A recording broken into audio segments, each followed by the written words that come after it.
대림의 사주입니다. 대림 사주의 전례에서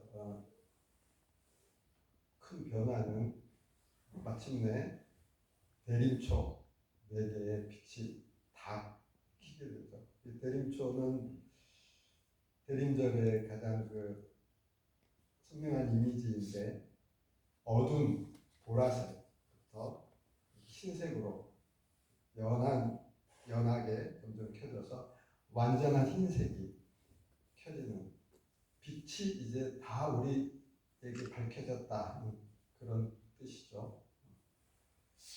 우리 인류 문명에서 가장 위대한 발견이 무엇이냐 하면 무엇으로 치시겠어요? 과학, 물질 문명에서 누구나 과학자들은 다 그것은 전기다. 전기는 혁명적인 과학의 진보죠. 전기가 가져다 준 게 가장 첫 번째 귀중한 그 역할은 어둠을 밝히는 역할이었어요. 전기가 아니면 이 세상 어떻게 저녁에 이렇게 빛을 밝혀서 일을 할 수 있겠습니까? 전기에서 나오는 에너지로 가장 중요한 역할은 빛을 무한히 생산할 수 있어서 인류가 어둠을 물리칠 수 있게 했던 그 역할입니다. 이 물질계는 이 혁명적인 전기의 발견으로 인해서 어둠을 극복할 수 있는 힘이 생겼습니다. 그런데 그 물질계의 빛이 아무리 밝혔다 해서 우리 마음의 어둠을 밝힐 수는 없습니다. 이 대림초의 빛의 상징, 그리스도의 탄생이 가까울수록 빛이 점점 흰색으로 밝게 비춰서 완전히 밝혀졌다는 이 상징적 메시지, 대림초는 우리 마음의 빛을 상징합니다. 이제 이 물질계에서의 전기의 빛이 문명의 대전환기를 일으켰다면, 우리의 영적인 또 우리의 마음의 빛은 그리스도의 탄생으로 완성된 겁니다. 그러므로 그리스도의 탄생의 의미를 우리가 충분히 이해한다면 우리 마음에 어두움은 있을 수가 없습니다. 아멘. 요한은 그렇게 얘기했죠. 세상에 빛으로 오신 그리스도. 그러니까 그 의미를 우리가 충분히 안다면 정말 그리스도의 탄생, 그리고 하나님께서 육신을 우리와 똑같은 육신을 입고 이 세상에 오셨다는 것을 믿는다고 하는, 믿음을 얻게 한 이 그리스도이 된다는 것은 너무나 감사한 일이고 축복된 일이 아닐 수가 없습니다. 몰라서 그렇지 그 의미를.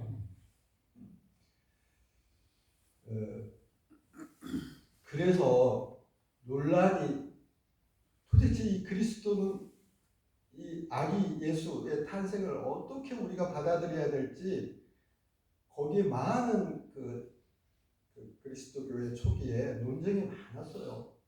도대체 이 아기 예수가 뭐냐? 4세기를 끌었습니다.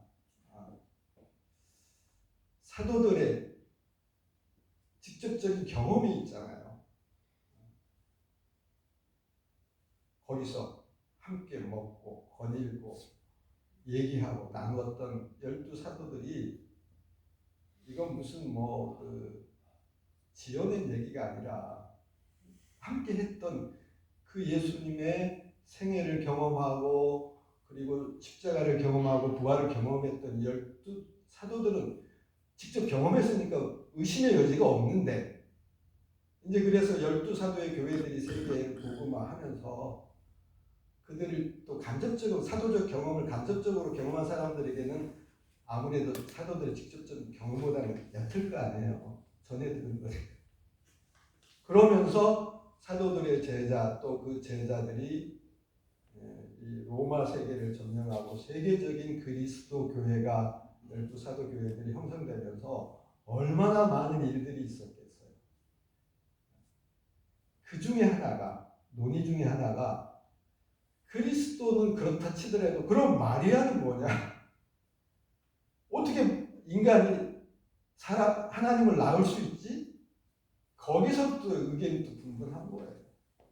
그래서 그는 하나님의 아들이신 그리스도인 건 알겠는데, 그럼 마리아는 정말 사람을 낳은 거냐, 하나님을 낳은 거냐, 이래서 또 그 낳은 아기 예수는 인간의 몸은 있긴 입었지만 진짜는 아닐 거야. 우리와 같은 똑같은 사람은 아니겠지. 뭐 그래서 가연설이다 뭐다 막 그래서 신학적인 논쟁이 상당히 끌었죠. 그러나 그 논의를 계속할 수는 없다. 그래서 사도들의 제자들 또 그 제자의 제자들이 다 세계 공회가 소집해서 만나서 중요한 논의의 종집을 끊고 이것이 신앙의 본질이고 나머지 다 이단 사설이다 하는 공회를 열었죠. 그게 칼케돈 공회입니다. 지금의 터키의 영역이죠. 그 칼케돈이라고 하는 소도시에 모여서 451년에 그리스도의 신성과 인성은 분리되지 않는다는 신조를 확정을 했어요. 그는 참 사람이고 그는 참 하나님이다. 이에서 다른 논쟁을 하지 말자.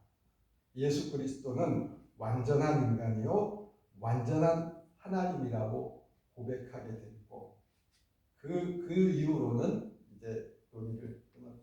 그리고 그 논의에서 벗어난 사람들은 점점 역사 속에서 이단으로 사라지게 되고 우리는 그 사도 전통에 의한 그리스도 교회의 전통에 의해서 이 신앙을 갖고 있는 것. 그래서 교회 보면 뭐든지 이게 교회에서 가장 중요한 숫자가 있는데 2와 3이에요. 삼위일체 하나님. 그래서 늘 셋을 중시했어요. 그래서 옛날에 교부들 보면 밥 먹을 때도 이렇게 세손가락으로 뭐 이거 손짓을 할 때도 하고 성호를 볼 때도 가만히 보면 다 세손가락. 그래서 그들의 그 나중에 그 시신을 이렇게 해서 이렇게 안치할 때 보면 전부 이 손가락 3개가 다 길대요. 너무 중요했어요. 그리고 교회의 모든 이것들은 다 쌍으로 되어 있어요. 앞에 절려 있는 십자가도 촛불도 참 사람 참 하나님 그런 의미가 있어요. 그러니까 그 논의를 할 수가 없어요. 그리고 그때부터 마리아를 어떻게 호칭했느냐면 테오도코스, 즉 우리말로 말하면 하나님의 어머니, 축약해서 성모. 근데 이 개신교에서는 그 전통에 의미를 두지 않기 때문에 잘 그런 신경을 안 쓰고 마리아에 대한 순경함이 약화됐지만 최초의 그리스도인 하면 마리아예요. 왜냐하면 이미 그리스도를 몸에 배고 낳고 잉태하고 낳은 분이니까 그리스도가 낳기 전부터 참 그리스도의 우리의 전형적인 모델로서 이 전통을 부정하는 종교 계획가들 중에는 성모에 대한 우리의 공경을 더 이상 하지 말자. 그게 너무 신성화된다 우려하지만 하나님을 순경하는 그 차원이 아니라 공경의 대상으로 마리아를 첫째로 끄는 거예요. 그리고 성인들. 우리가 완전한 그리스도의 한 지체로 되기까지 그 과정이 있다면 그것을 이룬 성인들이 우리 신앙의 모범이 돼야 될 거 아니냐. 그런 차원에서 순경과 공경이라는 개념의 차원을 두고 그것은 우리가 숭배하는 것이 아니라 공경하는 것이다. 그 공경의 첫째는 마리아다. 제일 우선 주신 것이죠. 그래서 늘 이 대림 사도에는 마리아에 대한 얘기가 나오고 마리아의 찬송, 오늘 찬양, 오늘 노래하고 그렇게 하면서 다시금 우리는 그 마리아의 그 신앙의 경지에 어떻게 이룰까 하는 것을 되짚어 보게 되는 거죠. 가장 영어계에서 물론 영어계 하면 히브리 그리스까지 다 통하는 겁니다. 왜냐하면 영어는 그 모체가 그거니까 라틴어니까 그래서 인류는 마리아는 참 우리의 인간이라고 하는 바울이 얘기했던 제2의 아담, 제2의 하와, 죄에 타락한 인간이 대체할 수 있는 새로운 구원받은 전형으로서 마리아를 삼은 거잖아요. 그렇기 때문에 사실 보면 이 영어권에서는, 서방에서는 제일 흔한 이름이 마리아입니다. 메리. 이번에 저기 그 헤로로 재가동센터의 그 영어 선생님도 메리예요. 메리. 남편은 호주의 존이고 존은 요한이잖아요. 다 그리스도를 통해서 인류는 변화되고 있어요. 보이진 않지만 우리나라에 영숙이라는 이름이 그렇게 많잖아요. 가면 뭐 그번에도 조영숙 너무 흔해가지고. 그런데 그렇게 흔한 이름이 메리와 존이에요. 다 위대한 성인들 아닙니까? 그래야만 되는 것이고, 어떻게 보면 우리 모두가 다 메리고 우리 모두가 요한이 아니겠습니까? 얼마나 문명적인 전환이에요. 그런데 이것은 본질적으로 두 차원에 살 수밖에 없는 세상과 또 영원한 그 나라, 천상, 천국, 하늘이라고 말하는, 성경에서 말하는 이 하늘은 스카이가 아니잖아요. 거의 헤븐이에요. 정말 영원한 그 세계, 시간과 공간을 초월한 하나님의 그 지배하는 그 세계를 상징해서 하늘 그렇게 하고 있는 거니까, 우리 육체적인 이 부활의 육체를 입기 전까지는 많은 부분은 신비로 되어 있죠. 그러나 경험하면 할수록 그것이 바로 하나님의 완전한 새로운 부활 세계, 영생, 우리가 말하는 영원한 교회는 실제로 다 그 개념이죠. 저희가 이 뭐 조금만 추우면 감기 걸리고 코로나 걸리고 뭐 이런 연약한 물질적인 거듭나지 않은 물질 세계에서 경험한다고 하는 것은 정말 본질에 의하면 아무것도 아니죠. 인간으로 말하자면 옷 같은 거죠. 벗어버리면 아무것도 아닐 텐데 여기에 집착되어 있기 때문에 이 혼란스러운 거예요. 사실은 오늘 의미가 있는 저희 집안은 참 의미가 있는, 어떻게 하다 보니까 저희 형님이 여기까지 계획도 못한 건데 정말 감사합니다마는 얼마나 좋을까 나는 그 생각. 고생하시고 어렵게 많은 경험을 해오신 분이 이제야말로, 바울도 얘기했지만 부활의 우리 있기까지는 이게 얼마나 취약합니까? 부러지고 깨지고 안 걸리고. 요즘 또 다시 서울에서 들리는 말에는 코로나가 또 막 그래서 고생하는 분들이 때문에 이 몸으로는 안 되기 때문에, 그렇기 때문에 너무 여기에 집착할 필요는 없지 않을까, 그런 생각이 자꾸 들어요. 하물며 그 세계에 대한 신비를 다 알고 되고 마침내 벗고 났을 때의 그 황홀함을 어떻게 감당할 수 있을까? 그래서 바울도 그렇게 고백했던 것 같아요. 내가 지금 당장 이걸 벗어버리고 그날에 가는 게 좋지만, 그분의 기도는 그렇지만 내가 여기서 아직도 더 할 일이 있다면 어쩔 수 없이 제가 이렇게 사는 겁니다. 그랬어요. 정말 그 세계를 봤던 우리 믿음의 선조들은 다 뭐라고 했냐면, 순교 시절에, 초대교회 순교 시절에 교인들한테 로마의 그 영창에서 언제 순교될지 못하는 수감자들이 성도들에게, 그 교회들의 에베소나 뭐 이런 고린도나 있는 교우들에게 편지를 써서 이렇게 부탁을 해요. 성도님들, 여기에서 내가 무죄 선고를 받거나 집행유예를 당해서 풀려나기를 기도하지 마십시오. 나에게 좀 순교할 기회를 주십시오. 나는 압니다. 보입니다. 봤습니다. 내가 여기서 순교당할 기회를 얻는다는 건 너무 그 나라의 상이 크기 때문에 이 기회를 빼앗지 마십시오. 그랬는데 그게 다 안 보이는 사람에게는 안타깝잖아요. 좀 우리에게 더 가까이 있고 하고 싶고 그러니까 조금만 더 하나님 좀 이렇게 기도를 할 수 있잖아요. 다 우리가 그런 마음인데 그런 기록들이 많아요. 내가 이렇게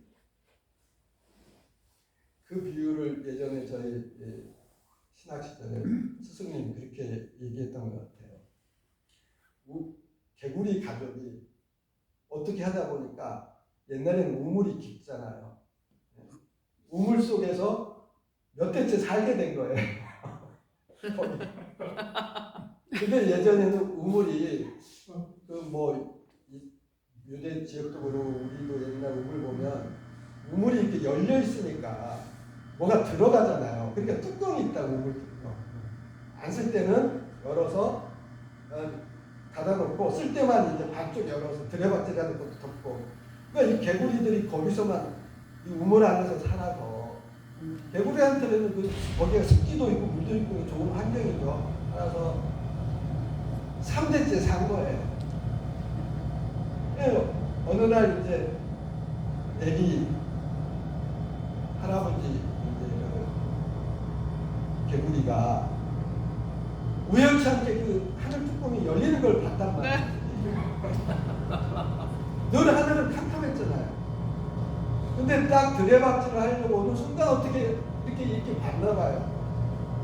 광명천지가 있는 거예요. 이 습하고 이 어둠이 이게 세계가 다 아니라 뭐 파란 하늘이 있다. 저기 까만 게 아니고. 그러니까 이제 그때부터 이제 가족들이 우리 할아버지가 마침내 때가 다 돼서 너무 많이 걸려서 헛소리를 하는구나 그랬을 거 아니에요. 홍보를 어떻게 해. 그러니까 이 할아버지는 열심히 거기로 가려고 미끄러져도 가려고 그것을 전해 들은 자녀 중에 할아버지가 너 막내 아닐 거야. 그 소망을 두고 끝까지 기어오른 개구리가 마침내 그 세상을 감동할 수 있었단다. 한 100년 길어야 사는 우리 인생이지만 그 광명세계 하나님이 마침내 그 나라가 하나님의 그 계시는 그 세계를 우리에게 열어주신 거 아니에요. 못 믿으니까 그래 직접 오신 거 아니에요. 죽음이 다다 아니다. 부활이 있다. 영생입니다. 너희들이 알고 있는 것도 나도 알고 있다. 위로하시고 기적도 보이시고 그러기 전까지는 이스라엘이라고 하는 조그만 집단을 택해서 예언자를 통해서 말씀하셨죠. 이 성경에 딱 기록되지 않은 하늘의 그 영원한 진리를 하나님의 말씀을 계시로 예언자들에게 당부해서 전하라고 했잖아요. 그런데 그거 여기까지 안 되니까 진짜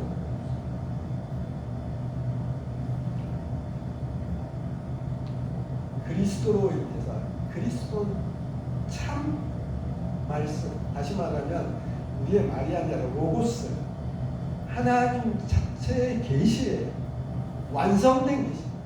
그리스도로 인해서 인간과 더불어 이 자연 모든 게 우리가 보이는 이 모든 것에 진리가 다 드러났어요. 이제는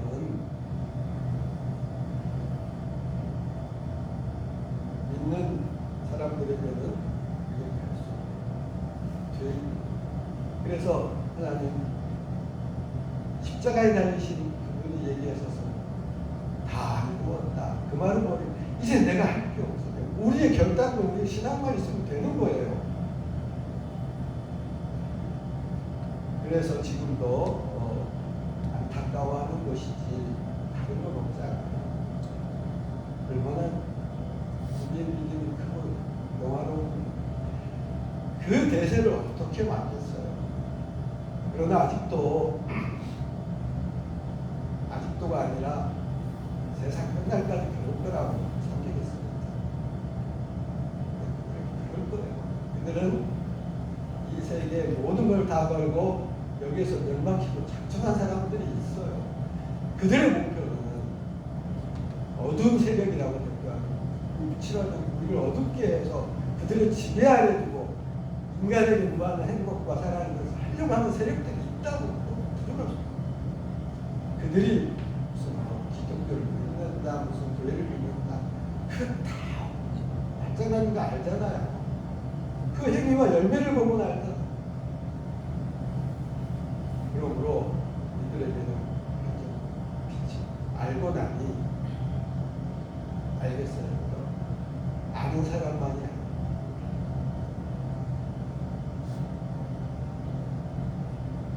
그럼 오직 빛이시고 오직 사랑이신 그것이어서 미워하거나 증오하거나 혐오하거나 그럴 수 없어서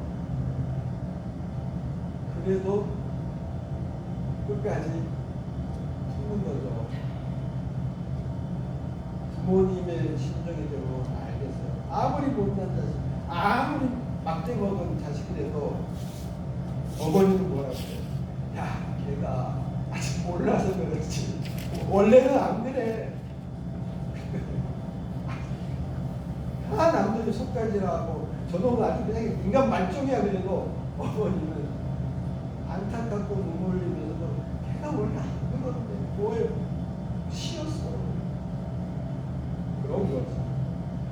그게 아닌 건 아니지 않습니까? 오늘 요즘 시국이 그런 거다 아는 걸 뭔진 다 아는데 참 어쩔 수 없어. 자기 세상이라고 자기 그려라. 그건 뭐 참 안타깝죠. 대단한 것도 아닌데 그러니 그렇게 멸망하기를 둬서도 안 되고 그렇게 세계가 멸망할 수도 없는 거고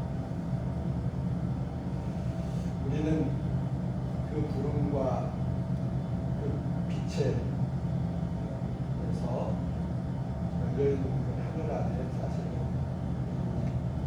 한 길을 가고 있는 그리스도 신앙 안에 한 형제자매 아니겠습니까? 그래서 정말 그리스도인이 이번 성탄을 빛으로 오신 그분 안에서 우리 마음의 어두움 다 없애고 무슨 일을 당했고 왜 이래 하고 들고 두려워 물러서거나 또는 절망하거나 그럴 이유가 없다고 봅니다. 천천히 오고천리라 하나님의 계획 안에서 내 자신이 요동치 않고 서서 빛되신 주님 나의 길을 끌어달라고 부탁할 때에 우리에게는 마지막 켜진 저 내린 네 번째 밝은 빛이 우리 마음을 비춰서 하나님을 찬양할 수 있고 마침내 언젠가는 그 평탄케 한 길을 따라 밝은 빛을 그 나라에 임하고 마주하여 하나님 영광과 찬송 속에 하나님의 생각하면서 주의 도우심으로 참된 성탄절을 저와 모두가 함께 맞이하며 또 이 나라와 어둠에 갇혀 고난받는 모든 인류들이